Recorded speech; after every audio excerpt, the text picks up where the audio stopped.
Pria-pria ini adalah apa yang disebut kelas atas. Mereka duduk bersama mendengarkan wanita bernama Aiko membacakan buku. Konten di dalam buku tidak enak didengar. Penuh dengan percintaan wanita dan pria. Ini adalah kebiasaan buruk orang kaya. Yang membuat mereka semakin bahagia adalah penyelenggara paman meletakkan sebuah patung. Di bawah perintahnya, Aiko harus berpose dengan boneka itu. Dengan begitu para pria mencapai klimak dengan penampilannya.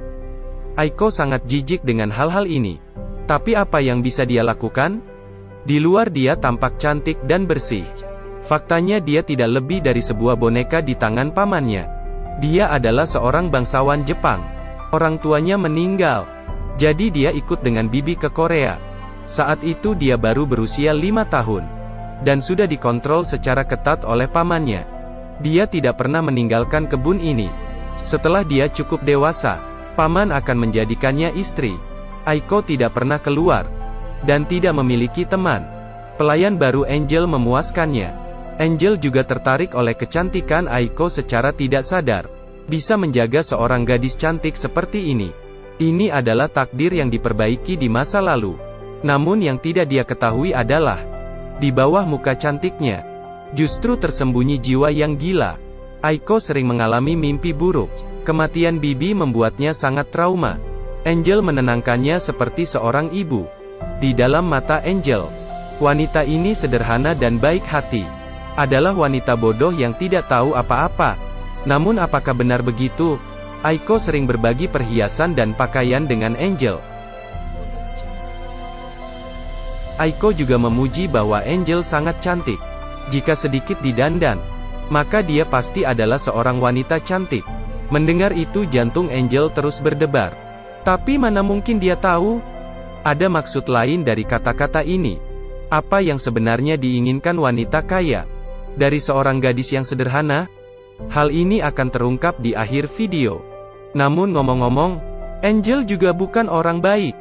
Lingkungan pertumbuhan yang buruk dan miskin membuatnya menganggap harta seperti nyawa. Dia adalah seorang pencuri. Dia telah bisa membedakan semua jenis koin asli dan palsu saat berusia 5 tahun.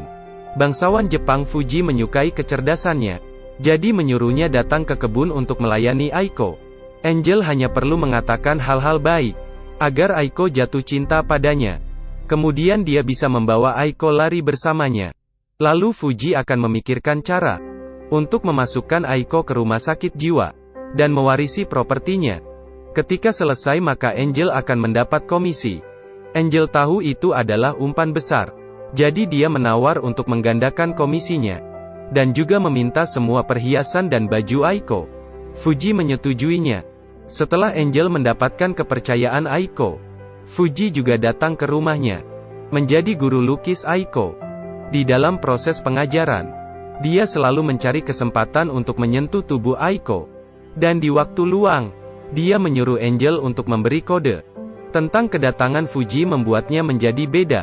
Perasaan ini adalah suka. Aiko seperti sedikit mengerti. Angel menjalankan sesuai rencana, menciptakan ruang bagi Fuji dan Aiko untuk berduaan. Namun melihat Fuji memegang Aiko, tiba-tiba hati Angel terasa sedikit kesal. Perasaan ini semakin mendalam ke depannya. Dia tidak lagi mau memberi kesempatan Fuji untuk berduaan dengan Aiko. Ketika melihat Fuji melakukan hal aneh pada Aiko, dia akan marah besar. Seolah-olah dia bukan seorang pembantu, melainkan pemilik rumah. Malam itu, Aiko memberitahu Angel bahwa Fuji telah melamarnya. Tapi dia tidak tahu apa yang harus dilakukan pada malam pertama. Angel yang melihatnya sangat konyol, merasa sangat lucu. Jadi dia mengajarnya beberapa pose. Malam itu, keduanya bertumbuh cukup banyak. Dan keadaan hati Angel juga telah berubah. Dia memiliki dorongan untuk melindungi Aiko. Fuji mencari alasannya untuk menyuruhnya pergi, agar dia bisa berduaan dengan Aiko. Dia justru sengaja melawan. Fuji sangat marah. Dia menarik Angel keluar, dan bertanya padanya, "Uang dan Aiko, kamu hanya bisa memilih salah satu." Terpikir kemiskinan sebelumnya, Angel hanya bisa meletakkan perasaannya pada Aiko. Malam itu Aiko justru berbicara manis dengannya. Dirinya juga tidak pasti apakah dia jatuh cinta pada Fuji. Angel justru berkata, "Kamu pasti akan jatuh cinta padanya." Aiko sangat marah setelah mendengarnya. Dia menamparkan Angel beberapa kali. Seperti ada sesuatu yang tidak bisa dia katakan. Pada akhirnya Aiko tetap menyetujui lamaran Fuji. Syaratnya adalah Angel harus ikut dengannya. Pamannya tentu tidak akan membiarkannya. Hanya bisa ketika dia ada acara di luar minggu ini. Sebelum dia pergi, paman memperingati Aiko. "Meskipun 7 hari ini saya tidak di rumah. Tapi kamu jangan macam-macam. Jika tidak maka kamu akan melihat benda di ruang bawah tanah." Setelah mendengar itu Aiko tampak ketakutan. Begitu paman pergi, Fuji segera membawa Aiko dan Angel untuk berlari. Keduanya menikah di sebuah kuil kecil di Jepang. Kemudian tinggal di sebuah hotel kecil. Fuji sangat jarang pulang ke rumah. Dan hati Aiko semakin tertekan. Fuji melihat waktu yang tepat. Jadi dia membawa dokter ke sini. Dokter bertanya pada Angel, "Menurutmu Aiko seharusnya dibawa ke rumah sakit apa?" Angel berpikir sejenak dan berkata, "Rumah sakit jiwa." Dengan cepat mereka membawa Aiko ke rumah sakit jiwa. Angel mengucapkan selamat tinggal kepada Aiko dengan sedikit rasa bersalah. Pada saat itu juga pembalikan terbesar datang. Aiko tiba-tiba berlari ke belakang. Berkata bahwa dirinya adalah seorang pelayan. Angel adalah bangsawan yang gila. Kemudian dokter pun menahan Angel. Bagaimanapun Angel menjelaskan, tidak ada orang yang percaya padanya. Meskipun Aiko ingin menjebaknya. Lalu bagaimana dengan Fuji? Mengapa dia tidak mengatakan apapun? Bukannya telah sepakat untuk mengambil harta Aiko? Apa yang sedang terjadi? Pria tua ini jelas-jelas telah memiliki istri. Tapi justru mengajar keponakan istrinya sebagai istri masa depan. Setiap kali Aiko ngambek, maka dia akan dipukul. Dia tidak boleh tertawa saat menghadapi paman. Jika tidak maka dia akan mendapat hukuman. Orang tuanya meninggal sejak dia kecil. Dia hanya bisa ikut dengan bibinya ke Korea. Bibi memperlakukannya seperti anak kandung. Tapi paman adalah pria tua jahat dengan selera buruk. Suka mengoleksi beberapa buku terlarang. Dan sering menyiksa bibi sesuai dengan isi buku. Bahkan membiarkan bibi membacakan isi buku di depan sekelompok pria. Terkadang juga perlu pertunjukan langsung. Kehidupan yang tertekan akhirnya membuat bibi gila. Dan ketika dia sakit dan mulai tidak patuh, paman membawanya ke ruang bawah tanah untuk dihukum oleh sebuah monster. Dan membiarkan Aiko menyaksikan seluruh prosesnya. Hal ini menjadi trauma besar bagi Aiko. Pada akhirnya bibi tidak tahan lagi. Dan menggantungkan diri di pohon sakura. Tentu saja paman tidak sedih. Dan Aiko tahu, ketika dirinya tumbuh dewasa dia akan mengulangi jejak bibi. Paman akan menikahinya dan mewarisi hartanya. Memainkannya seperti sebuah boneka. Awalnya paman hanyalah seorang pejabat kecil di Korea.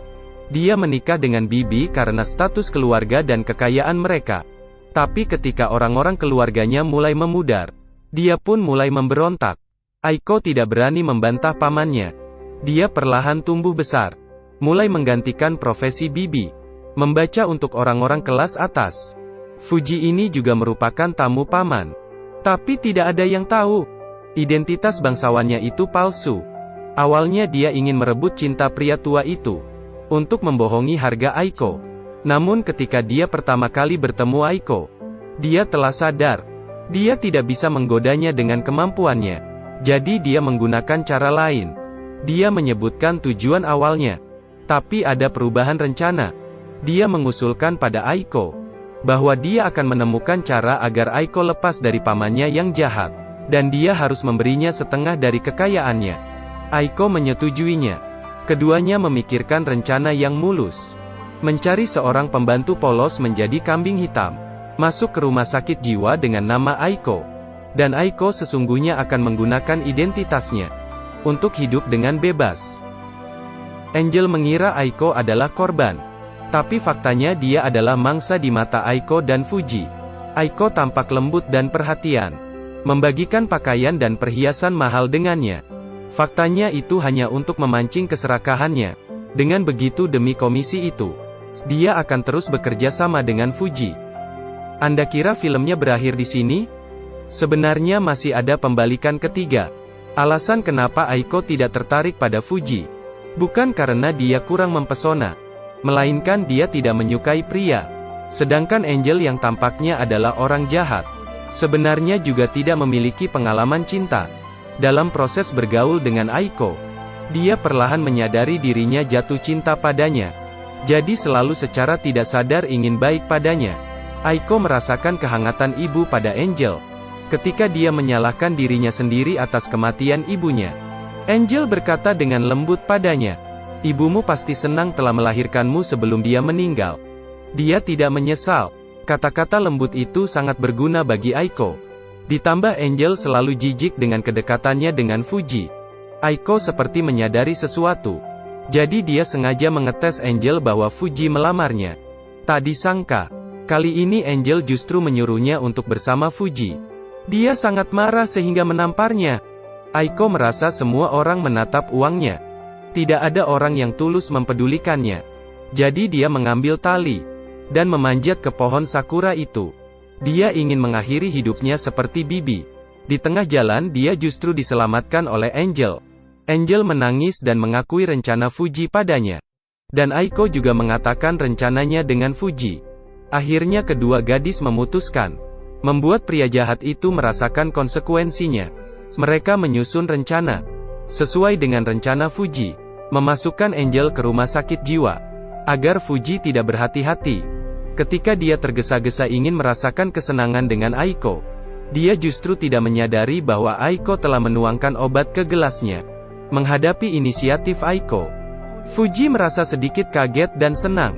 Dia ingin cepat-cepat hidup bersamanya. Aiko melihatnya tidak meminum anggur, jadi dia berpura-pura inisiatif, meletakkan anggur di dalam mulutnya, kemudian menyuapi Fuji. Fuji akhirnya jatuh. Ketika dia sadar, dia justru menemukan Aiko telah hilang, dan yang berada di depannya adalah anak buah paman. Fuji dibawa kembali ke Korea, dikurung di ruang bawah tanah milik paman. Kali ini kita akhirnya bisa melihat apa yang ada di ruang bawah tanah. Ternyata adalah sebuah gurita besar. Tentakel dan hisapan ini adalah mimpi buruk bagi semua wanita. Mungkin sekarang ini menjadi mimpi buruk bagi Fuji. Lalu tentang Angel, dia yang lincah dan pintar, membuat kekacauan di rumah sakit jiwa, dan berhasil melarikan diri. Kemudian dia dan Aiko menaiki kapal bertujuan Shanghai.